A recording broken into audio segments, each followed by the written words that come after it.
Et pourquoi est-ce que tu m'as dit que si tu avais vécu ça, c'était à cause de toi?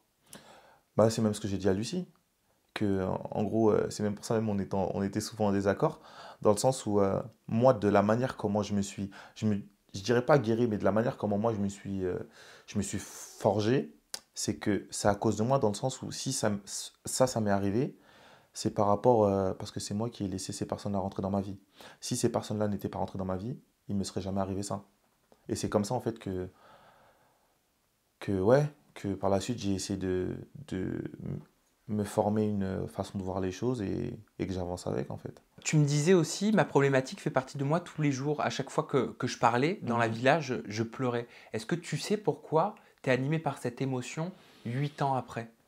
Bah, c'est le fait d'avoir intériorisé et que sur le moment, ben, déjà même en tournage, quand on dit que les émotions elles sont décuplées, moi franchement, je le pensais pas, pour moi c'était du fake. Genre, ça surjoue, mais en fait non.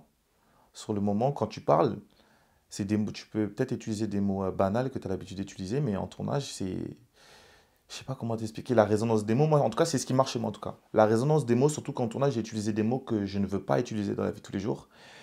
Et que, on va dire, la prod a dû faire un travail sur moi pour que je puisse accepter d'utiliser certains mots. Et du coup, les utiliser, à chaque fois que j'utilisais, je pleurais, en fait. Mhm. Ta problématique, tu penses qu'elle était adaptée pour une émission de télé-réalité? Est-ce que tu étais prêt? Franchement, je pensais qu'elle était adaptée. Mais sur le tournage, il y a trop de personnes pour... Enfin, du moins, Lucie m'a fait comprendre qu'il y a trop de personnes pour prendre le temps de vraiment avoir un vrai travail avec moi. Et bah, c'est même pour ça que j'ai quitté l'aventure rapidement. Parce que normalement, j'étais dans la troisième vague des coachings. Et clairement, je me sentais pas. Et dès le premier soir, quand j'ai parlé, je voulais rentrer chez moi. Le premier soir, quand je voulais parler, j'en parlais à Inès. Et je disais clairement, je regrette d'avoir parlé, j'ai jamais parlé de ma vie, etc. J'ai envie de rentrer chez moi, j'ai pas envie d'être là. Donc ouais, Est-ce que c'est pour ça que ton aventure s'arrête dans la Villa des Cœurs Brisés? ouais, bah ouais. Si, je pense que si j'avais une autre problématique, je serais resté plus longtemps, clairement. Je serais Elle resté. était peut-être trop difficile sur l'instant T, peut-être que tu as un travail à faire Ouais, je pense que toi-même.